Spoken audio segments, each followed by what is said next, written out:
So one top is ready. My Ava. And started on the other top. Since I'm doing two at the same time, I thought I might as well just skip over and start on the next top. Clamping is so helpful. Also having a straight workbench is really helpful too, because that way I can square things off to it. So I got it clamped. I'm about ready to start putting all the screws in. I'm putting longer ones in on the end.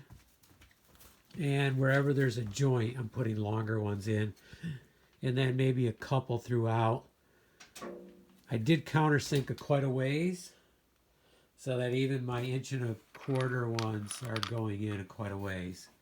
It is a softer wood, so I'm not pre-drilling. It's I don't think it's needed in this case. So let's get this thing screwed together. We'll have to add a little bit more to the end, and then we'll do the other side. Then we can start adding more. We're going to add another layer on the side here, maybe 2 more layers. And we'll go over that later why. And one is because of the joints, but the second one I'm debating. Okay, let's get it screwed together.